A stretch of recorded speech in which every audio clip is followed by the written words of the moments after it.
வணக்கம். Dev studio. Movie name Mutha Paribashai. Story, screenplay, discussion. ஸ்டோரின்னு பார்த்தீங்கன்னா இது ஒரு லவ் ஸ்டோரி.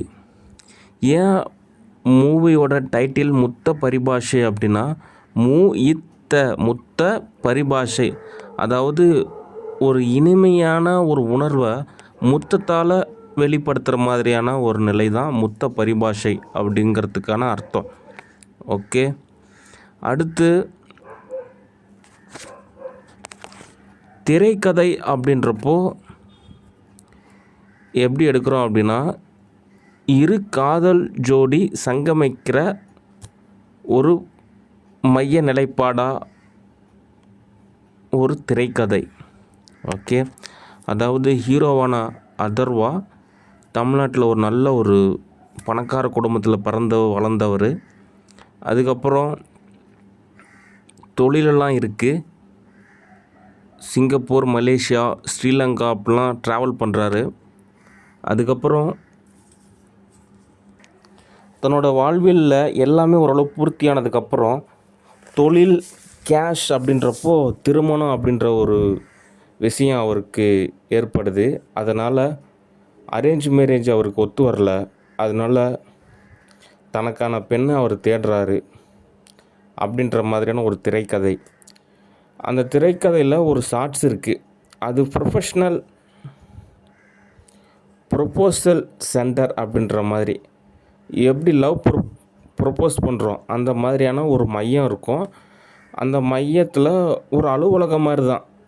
அந்த அலுவலகத்தில் போய் ரிஜிஸ்ட்ரேஷன் பண்ணிட்டு எல்லா டீட்டெயில்ஸும் சொல்லிட்டு அங்கே போயிட்டு நிறைய இடம் இருக்கும். அங்கே போய் அமர்ந்திருக்கிறப்போ யாரோ ஒருத்தர் வந்துட்டு அவங்களுக்கு ப்ரப்போஸ் பண்ணாங்க அப்படின்னா, அதுக்கப்புறம் அவங்க ரிஜிஸ்ட்ரேஷன் ஃபார்மில் எல்லாமே ஃபில்அப் பண்ணி அதுக்கப்புறம் அவங்க லவ்வை கண்டினியூ பண்ணலாம். அதுக்கப்புறம் மேரேஜ் அப்படின்ற மாதிரியான கான்செப்டில் ஒரு இடம் மலேசியாவில் இருக்குது. அந்த இடத்துக்கு ஆக்டர் அதர்வா அடிக்கடி போகிறாரு. ஆனால் எந்த ஒரு ப்ரப்போஸுமே அவருக்கு தோதாகலை. ஆனால் ஒரு ப்ரப்போஸ் அவருக்கு தோதாகுது. அவங்களும் ஆக்டர் அதர்வாவுக்கு தெரிஞ்ச நபர் தான். அது எல்லாமே நீங்கள் திரையரங்கில் பார்க்குறப்போ உங்களுக்கு புரியும். ஓகே, அடுத்து இந்த சிங்கப்பூர் அப்படின்ற ஒரு பகுதியில் எதிரும் புதிருமான இரு காதல் ஜோடி இந்த மாஃபியா கேங்கு அந்த மாதிரி இடத்துல சுற்றிகிட்டே இருப்பாங்க. சிங்கப்பூர், மலேசியா அப்படின்ற மாதிரி ஒரு நிலையில் ஆக்டர் அதர்வா அந்த காதல் ஜோடிகளை சந்திக்கிறாங்க.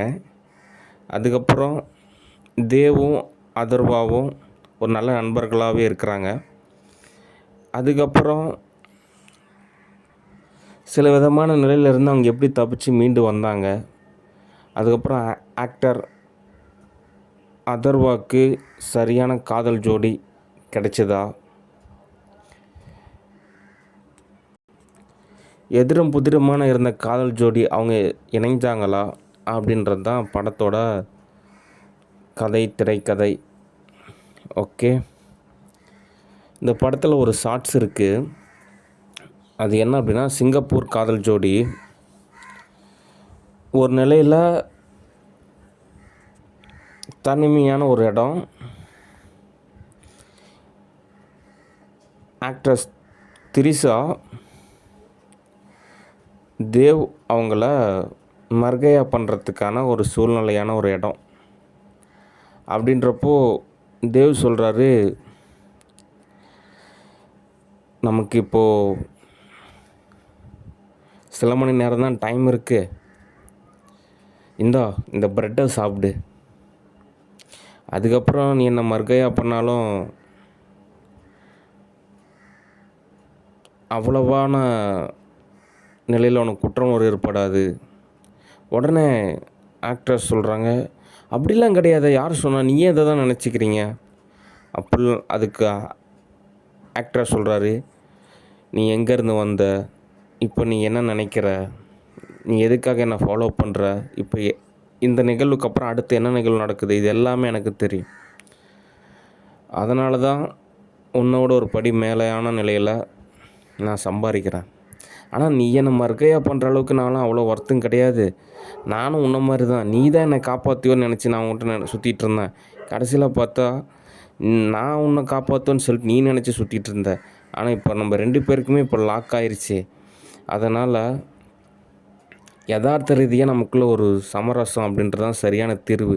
ஆனால் என்னோடய திட்டத்தைப்படி இது வரைக்கும் தான் என்னோடய கால்குலேஷன் எல்லாமே. இதுக்கப்புறம் என்ன ஏது அப்படின்றது நீ ஒரு மேப் வச்சுருக்க. ஆனால் அந்த மேப்பானது தோதாகாது. அதனால் நமக்குள்ளே ஒரு சரியான ஒரு தீர்வு அப்படின்றது அவசியம். ஓகே, அப்படின்ற மாதிரியான ஒரு ஷார்ட்ஸ். ஓகே, மற்றபடி இந்த முழு படத்தோட எல்லா விவரமுமே ப்ரொடியூசரோ டைரக்டரோ நேரில் வந்தாங்க அப்படின்னா தெளிவாக எல்லாமே நான் சொல்லுவேன். அதுக்கப்புறம் எல்லாமே தோது பார்த்துக்கலாம். ஓகே, மற்றபடி யதார்த்த ரீதியாக ஒரு ஃப்யூச்சர் ஜென்ரேஷனில் ஒரு வாழ்வியலோட யதார்த்தம் எப்படி இருக்கும் அப்படின்ற மாதிரியான ஒரு திரைப்படம். ஓகே, அதே மாதிரி திரைப்படம் எந்த திரைப்படத்தோடையும் சார்பு நிலையில் அப்படி கிடையாது. ஒரு தன்னிச்சையான ஒரு தனித்துவமான ஒரு திரைப்படம். ஓகே, இந்த திரைப்படத்திலே நிறையா உணர்வு ரீதியான விஷயங்களுக்கு எல்லாத்துக்குமே ஒரு பதில் கிடைக்கும். ஓகே, நல்ல ஒரு commercial, classic, action, romance, thriller அப்படின்ற மாதிரியான ஒரு திரைப்படம். இந்த திரைப்படத்தை ஓரளவு பட்ஜெட்டில் நான் எடுக்கலான் இருக்கேன். ஓகே, அதுக்கு தகுந்த மாதிரியான ப்ரொடியூசரை தான் நீங்கள் கண்டுபிடிக்கணும்.